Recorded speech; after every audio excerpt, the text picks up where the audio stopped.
Okay, Jason, we are back. We're back. Kind of like, what is it, The Exorcist? I don't even know. I He- don't think I've seen that. He's back. It's one of those really old shows. I was telling him about one of the songs that goes through my head a lot, and I had it on Pandora. But What is yeah, life? What is life? Yeah. So yeah, it was The Exorcist, one of those shows that I'm not man enough to handle, and they're back. Yeah, you have to be much older than you, and pretty much I'm as old familiar as with me. the phrase, but Yeah. I just never saw the movie. He's I back. watched Aliens when I was a little kid in my friend's unfinished basement and never made it through the night.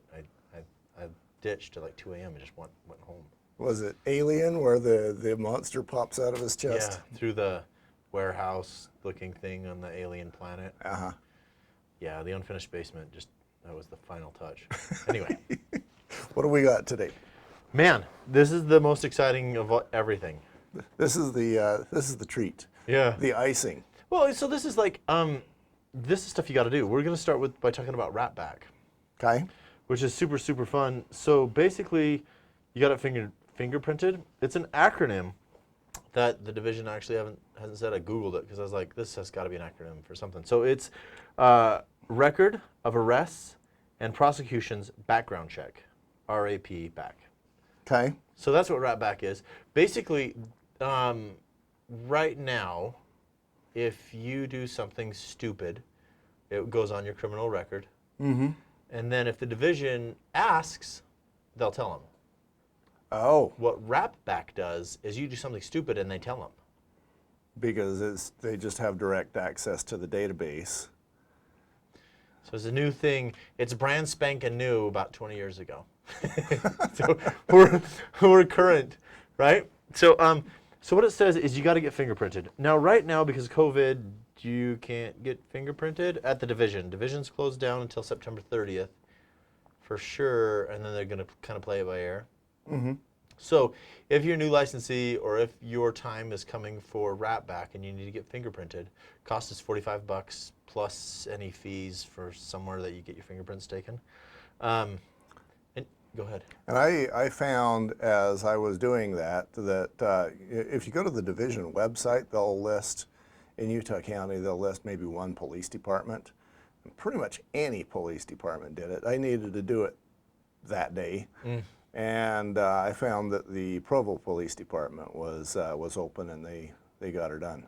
So thing to know about Ratback, if you've been fingerprinted before, because like I as a mortgage licensee, I've already been fingerprinted. When the NMLS started, I got my fingerprints. That was for the NMLS. You have to be fingerprinted again for Ratback. You got to go pay. You do this right before you renew your license, or right before you get your license. So if you're getting your license now, they have a grace period. September 30th, when you got to get your fingerprints done, and they may extend it past then. But everyone needs to be fingerprinted. You got to get them on file. It's going to cost $45. The division will let you know where you can get fingerprinted. Typically, the division will let you do it there, but then there's other places. Yeah, and what I found is that you can still do the old style 1960 roll your finger and on a postcard, and then mail the postcard in, and then 3 months later, then something happens.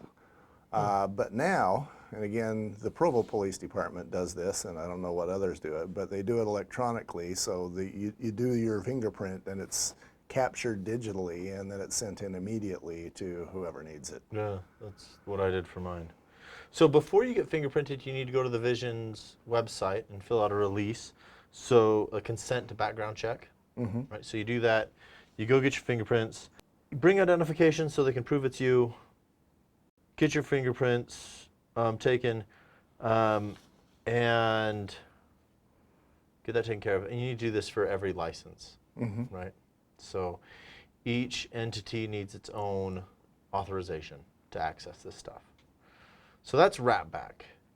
The important thing to remember is why Ratback is.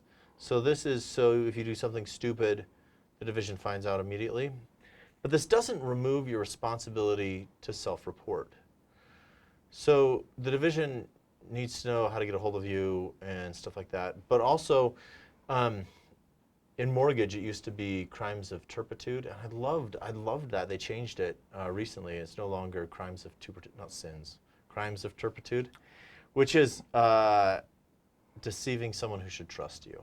And I just like fancy words. It's fun. Turpitude. It sounds like turpentine. Yeah, that's a fun word. Yeah. Anyway, but like right now, the things you really need to watch for is like, so this is what you need to report. So notify the division by sending a statement within 10 days of conviction or the plea of abeyance. So plea of abeyance is like, I'm not going to fight you, right? Sometimes they'll let you off with less because charges. the plea in abeyance is the magic word for getting out of a ticket if you go to traffic school. Right. No, it's not no contest, but because that's no contende. But plea of abeyance is like, hey, let's work it out. I'm not saying I did, not saying I didn't do it, but let's work something else out. Right. But the thing is, so you get convicted, you do a plea of abeyance to a felony or class A or B misdemeanor. Okay, that's my question, because you can be going 26 miles an hour down a 25 mile an hour street, and let's But that's class. Anyway, it might not be a class A or B. Right, that's where I'm going. Okay, yeah. If you are doing 100-something down the freeway on a sport bike cutting through traffic, weaving excessively, and happen to get like a reckless driving citation, that is a Class A misdemeanor. So. And then you've got a responsibility to report that to the. Yeah, so they go on to specify. So it's a misdemeanor involving financial services or financial services related business, fraud, false statement or omission, theft, wrongfully taking property, bribery, perjury, forgery, counterfeiting, or extortion, or the potential resolution of a felony or misdemeanor. Anyway, so it's not necessarily everything. They don't necessarily need to know about your traffic tickets anymore for real estate. I may or may not know someone who got a ticket by driving a motorcycle down the freeway. It'd be really nice if we didn't have to report those for mortgages anymore. But specifically, they want to know, were you involved in something that is the same type of crime you could really profit by being in real estate? Right. So you're going to mislead someone, you're going to misappropriate funds, stuff like that. So if you're charged, you got to tell the division. That's the big thing. And it's super interesting. If you go to the division newsletter for the first quarter of 2020, the bulk of the actions taken by the Division of Real Estate are for crimes. Failure to report, crimes, got their license revoked, had a fee, had a something, over and over and over. I actually went through and highlighted them. So, real estate, criminal history, criminal record, criminal history, criminal conduct, criminal history, unpaid. Yeah, anyway, so the bulk of them are. So this is something like, and it doesn't necessarily mean that you can't practice real estate if you've done something in the past or if you get involved in something. The division needs to know about it, and they need to know why. Yeah, the division needs to know. And you said this is not something that you report after you've been convicted. It is. It is. So just being charged for something, you don't have to report. Right. So they say, sending the division a signed statement within 10 business days of a conviction of or the entry of plea of abeyance. Okay. So, because like you're innocent until proven guilty, so they're standing by that. Okay. So that is an important thing. You do something wrong, you tell them about it. Do you ever see real estate agents post on Facebook? What's a really common post? Let's see if we'll hit it. Occasionally, the real common one is, here's a house and try and buy it, please. Yeah.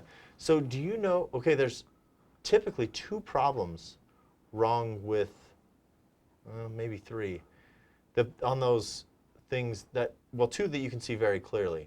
So in order to advertise a listing, you need to list your brokerage prominently. Okay, so because a lot of times I see, hey, this house is for sale, and that's it, and there's a house and a price. You know, sometimes the city it's in, and then you have the agent. So on those advertisements, the brokerage needs to be listed conspicuously. That's what the rule says. Brokerage name clearly and conspicuously. So a lot of times I see agents repost another agent's thing because I help a brother out, you know, or people in related industries. Now, as a side note, if you're licensed in the real estate arena, like a mortgage guy, excuse me, if I decide I'm going to help out one of my real estate agent friends by sharing their post, I have just begun advertising real estate. Okay. Which I'm not licensed to And do. yeah. So the other thing is, so the advertisement should have the brokerage information there so they can contact who it is. But they also need permission to do so. So if one of your friends posts for sale on Facebook or social media or anywhere, you should get written permission from them to share it and their brokerage information before you do share it. What about the homeowner? That permission to advertise it was given to their agent. Okay. So when they hire the agent and sign that agreement, they say, hey, we want you to market our house. Do so however you see fit. And so whatever they do. So that's already been provided. Yeah. But now if you want to do that for your buddy, you've got to get permission from your buddy and his agent or his broker. Because that's really, if we go back to the beginning, the broker is the one handling all the transactions. It's his license. He does the buying and the selling. Right. And then he has agents working for him under his license to do the real estate transactions. That's why at closing, the real estate agent doesn't get the check. The check goes to the broker. Right. And then the agent gets paid. It's almost kind of like the model of the assistants. You know, you can have a number of assistants doing things, but it's still, you know, they're not the ones that are getting credit or getting paid for whatever they do. And sometimes as agents, I want to avoid the using the word we, but we start thinking that the business is ours and it's not.